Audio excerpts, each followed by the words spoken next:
दोस्तों, मैं हूं विवेक और आपका मेरे चैनल हंटिंग वर्ड्स पर स्वागत है।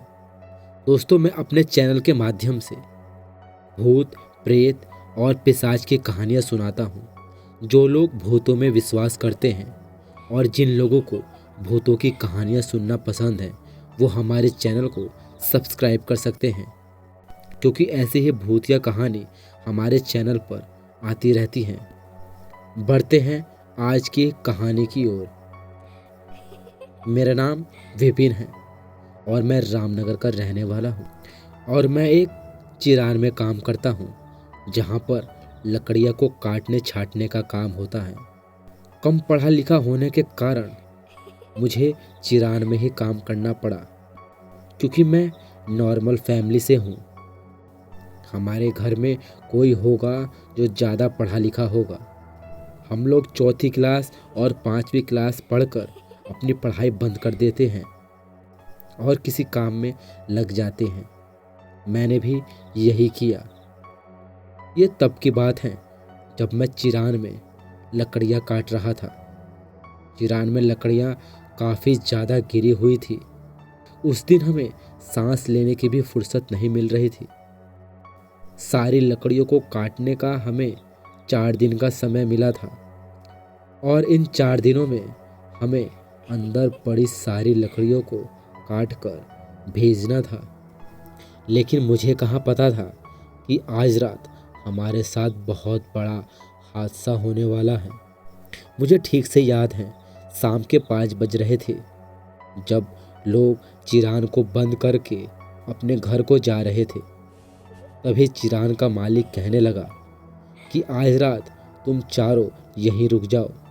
तुम्हें मैं आज के रात का काम करने का पैसा अलग से दूंगा, क्योंकि यहाँ पर काफ़ी लकड़ियाँ हैं और इन लकड़ियों को 4 दिन में ही मैंने काटने का ऑर्डर लिया है।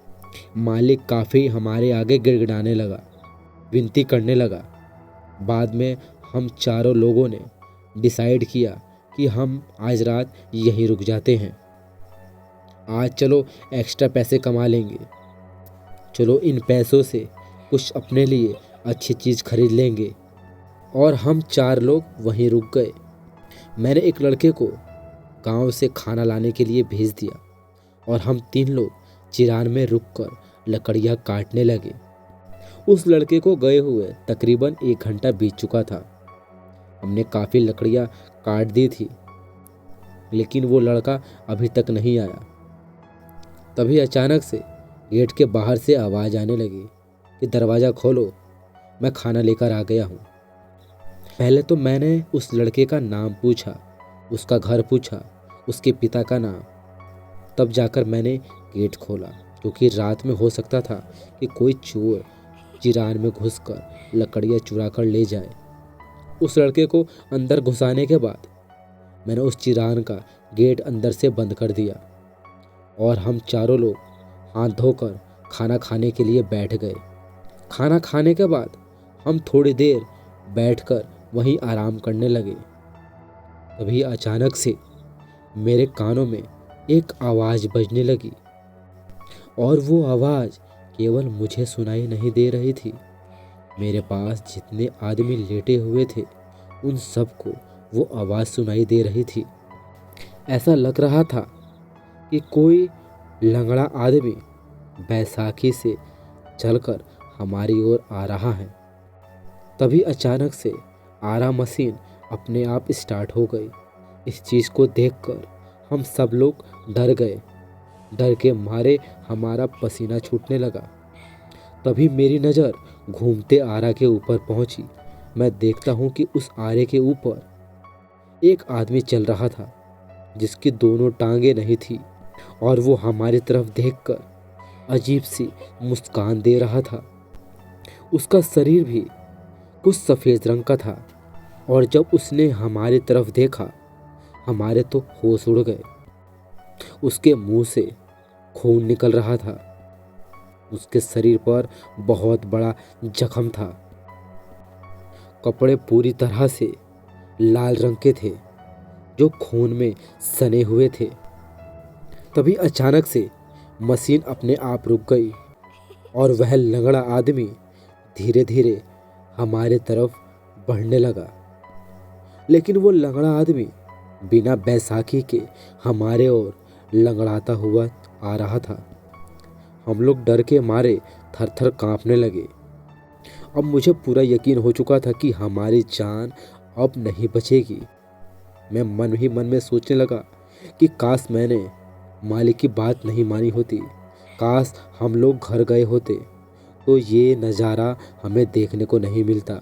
अब हमारे घर वाले हमें खोजते रहेंगे और हमारी लाश का पता भी नहीं चलेगा।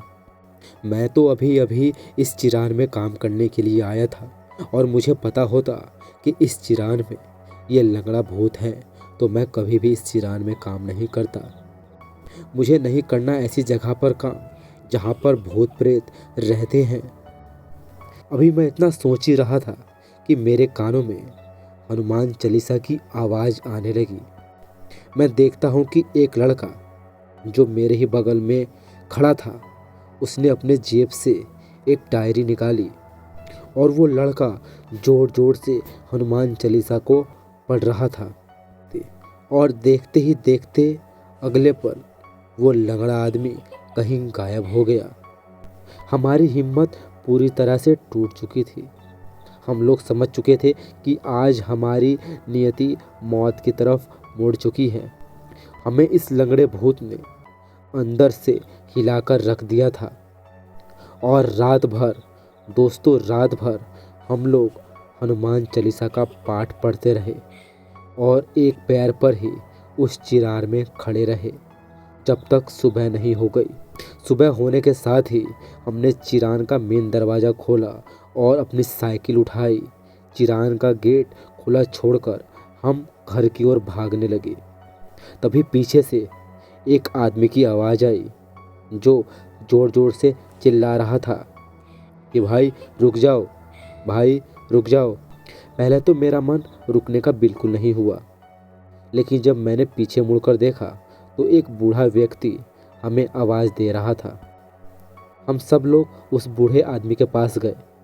मैंने उस बूढ़े आदमी से पूछा कि क्या हुआ बाबा, क्यों इतनी सुबह सुबह गला फाड़कर चिल्ला रहे हो?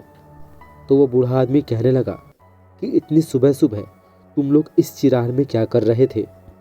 अक्सर मैं चिरान जब भी देखता हूँ तो 10 बजे के बाद ही खुलती है।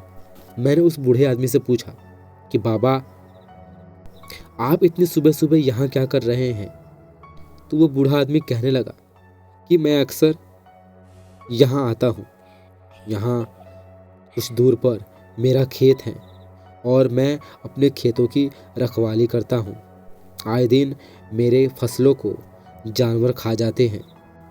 लेकिन बेटा तुम यहाँ पर इतनी सुबह सुबह क्या कर रहे थे?